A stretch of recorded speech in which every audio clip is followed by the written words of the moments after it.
इससे पहले हमने रक्त और हमारा शरीर इसका पहला भाग पढ़ा था। आज हम दूसरा भाग पढ़ेंगे जिसमें इससे पहले हमने पढ़ा था कि एनीमिया क्या होता है और किस प्रकार से होता है, रक्त की कमी से होता है। इसको आगे विस्तार से पढ़ेंगे।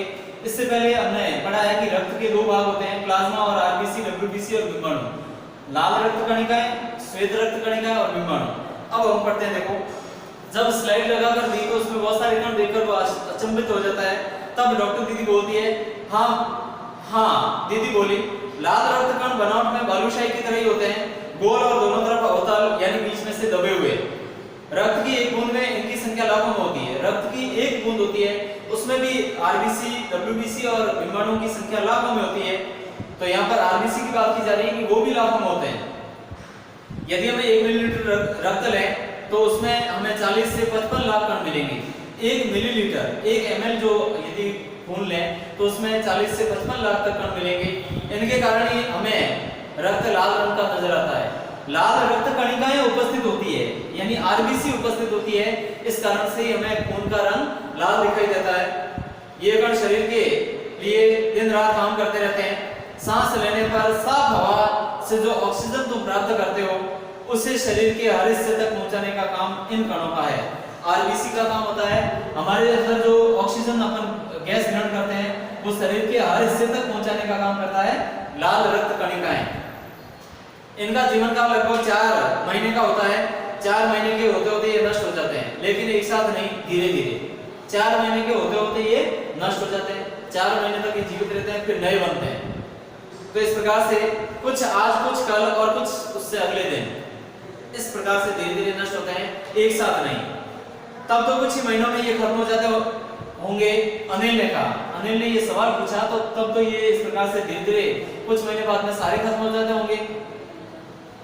यह सुनकर डॉक्टर दीदी मुस्कुरा दी और बोली, नहीं ऐसा नहीं होता। शरीर में हर समय नए कण बनते रहते हैं जो नष्ट कणों का स्थान ले लेते हैं। हमारे शरीर में नए कण बनते रहते हैं जो कि नष्ट कणों का स्थान लेते रहते हैं। हड्डियों के बीच के भाग मज्जा में ऐसे बहुत से कारखाने होते हैं जो रक्त कणों के निर्माण के कार्य में लगे रहते हैं। अब हम देखें तो हड्डी, हमारी हड्डी के अंदर एक खोखला भाग होता है बीच में। तो इस खोखले भाग में तरल पदार्थ भरा रहता है, उसको मज्जा कहा जाता है। तो उस मज्जा का कार्य ये होता है कि वह निरंतर लाल रक्त कणिकाएं हमारे शरीर के लिए बनाता रहता है। इसके लिए कारखानों को प्रोटीन, लोह तत्व, विटामिन रूपी कच्चे माल की जरूरत होती है। ये कच्चे माल की जरूरत होती है जिसमें अपन पोषक तत्व जिनको कहते हैं वो हमें नियमित लेने चाहिए।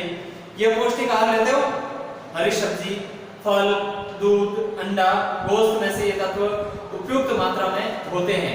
तो इस प्रकार से उपयुक्त मात्रा में ये जो तत्व होते हैं वो मिलते हैं। जो खाद्य पदार्थ हम संतुलित आहार लें तो उनमें ये सारे तत्व मिलते हैं।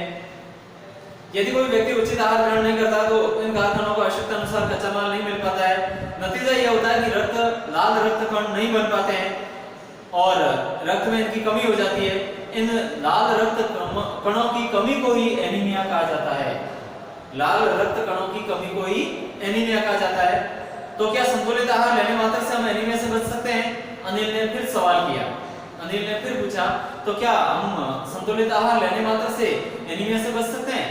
दीदी बोली, हाँ ये कहना काफी हद तक तो सही है, सही होगा।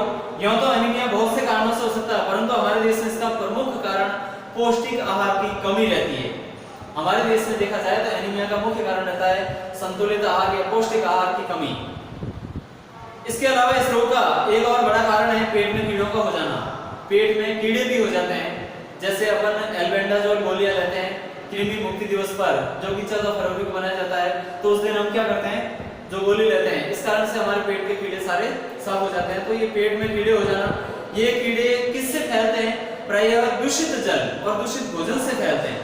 दूषित यानी गंदा पानी पीने से, या फिर जो भोजन होता है बासी है, खराब हुआ भोजन है, उसको खाद्य पदार्थों द्वारा हमारे शरीर में प्रवेश करते हैं। अतः इनसे बचने के लिए आवश्यक है कि हम पूरी सफाई से बनाए गए खाद्य पदार्थ ही ग्रहण करें। भोजन करने से पूर्व अच्छी तरह से हाथ धो लें और साफ पानी ही पिए। जो दूषित पानी होता है उसको न पिए, साफ सुथरा भोजन ही करें। और हाँ, अनिल, एक किस्म के कीड़े भी हैं। अनिल, एक किस्म के कीड़े और भी हैं जिनके अंडे जमीन की ऊपरी सतह पर होते हैं। हम खेलते हुए आते हैं बाहर से और सीधा भोजन करने बैठ जाते हैं, ऐसा कभी नहीं करना चाहिए। क्यों? क्योंकि जमीन के ऊपरी सतह पर एक किस्म के कीड़े होते हैं, उनके अंडे होते हैं, वो हमें दिखाई नहीं देते, वो हमारे हाथों में चिपके हुए होते हैं और अपन जब भोजन करते हैं उस समय अपने पेट में चले जाते हैं और पेट में वो हमारे को नुकसान पहुंचाने का काम करते हैं। जिनके अंडे जमीन की ऊपरी सतह में पाए जाते हैं, इन अंडों से उत्पन्न हुए लार्वे त्वचा के रास्ते शरीर में प्रवेश कर आंतों में अपना घर बना लेते हैं। घर बनाना ये भी एक मुहावरा है, अर्थात बस कर रहना, एक तरह बस जाना, निवासित हो जाना। इनसे बचने का सहज उपाय है कि शौच के लिए हम शौचालय का ही प्रयोग करें, इधर उधर नंगे पैर नहीं घूमें। कई विद्यार्थी ऐसे होते हैं, कई बच्चे ऐसे होते हैं जो नंगे पैर ही बाहर निकल जाते हैं, सड़कों पर घूमते रहते हैं। उन विद्यार्थियों के लिए सबसे अच्छी सलाह ये है कि वो कभी भी नंगे पांव बाहर न निकलें। शौचालय में जब भी जाए तो चप्पल या जूते पहनकर ही जाए, कभी भी नंगे पांव सीधे शौचालय में नहीं जाएं, इसका उपयोग न करें। दीदी ये तो बहुत ही महत्वपूर्ण बात बताई आपने, अनिल बोला। उस समय अनिल कहता है कि दीदी आपने तो बहुत महत्वपूर्ण बात बता दी। वो पल भर सोच में डूबा रहा, फिर बोला आपने बताया था कि रक्त में सफेद कण और बिंबाणु भी होते हैं, यानी प्लेटलेट भी होते हैं शरीर में, उनका क्या काम है? ये सवाल फिर अनिल दीदी से पूछता है, तो इसका जवाब अपन अगले वीडियो में पढ़ेंगे। तब तक के लिए धन्यवाद।